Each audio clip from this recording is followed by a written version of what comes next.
Democrats are trying to destroy the suburbs. This may sound inflammatory or extreme, but it is just the facts. We saw the rhetoric about the suburbs that surrounded the McCloskeys, the Illinois couple that received national attention after defending their home by using firearms to ward off potential rioters. But that rhetoric has turned to reality in California, and perhaps soon the rest of the nation. It often seems like conservative media focuses too much on California, but this is not without good cause. The left likes to call California a bellwether for the rest of the nation, but this is a malicious half-truth that we can't let them get away with.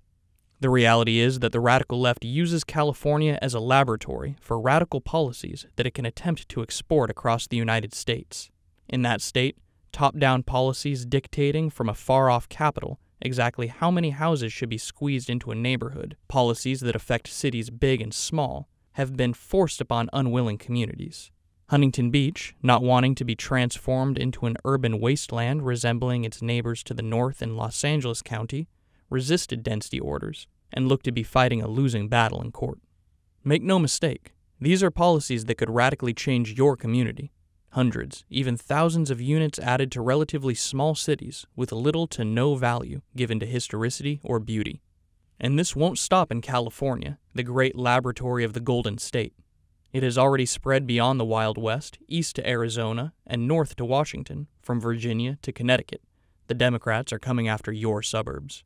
And if you need any more proof that these insidious policies designed to warp the very places that we call home are set to go nationwide, Joe Biden has embraced high-density housing as a part of his national platform.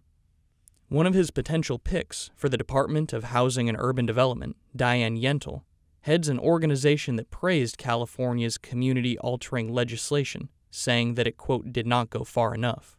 In case the mainstream media had somehow convinced you that Biden was a moderate or centrist, his plans go even further than the radicals in California have been prepared to do.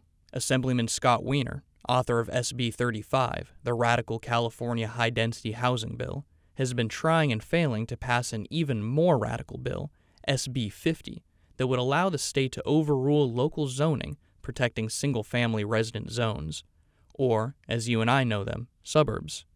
But even in radical California, this bill is having trouble getting full support.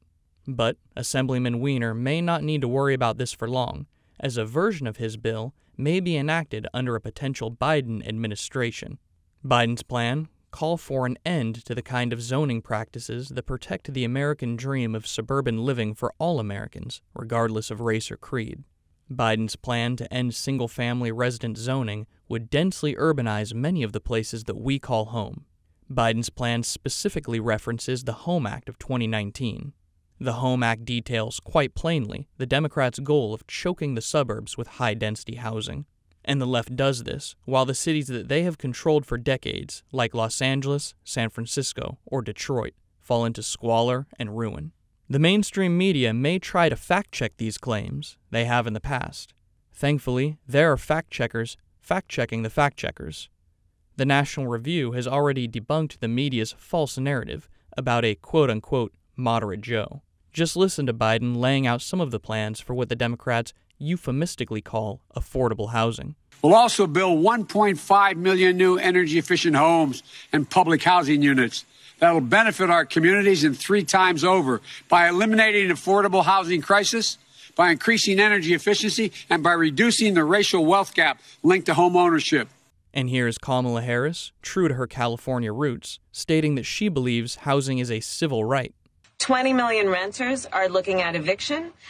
We have at least 15 million homeowners that are looking at foreclosure. And as far as I'm concerned, housing should be considered a civil right. For years, left-wing thought leaders have pushed a sort of fetishized hyper-urbanization, despite the strong correlations between population density and both property crime and violent crime, and despite the strong correlations between increased living space and quality of life.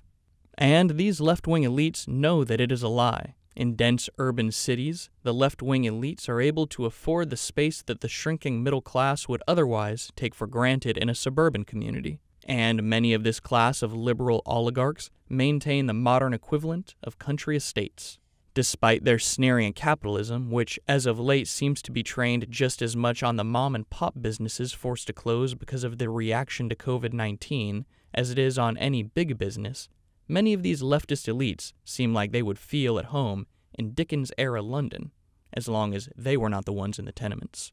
Don't let the left convince you that hyper-urbanization somehow represents progress, and that the wheel of progress needs to grind on. There are parts of who we are that are worth preserving. New construction should fit within and enhance the beauty of the community it inhabits, and the people who live there have both a right and a responsibility to demand this.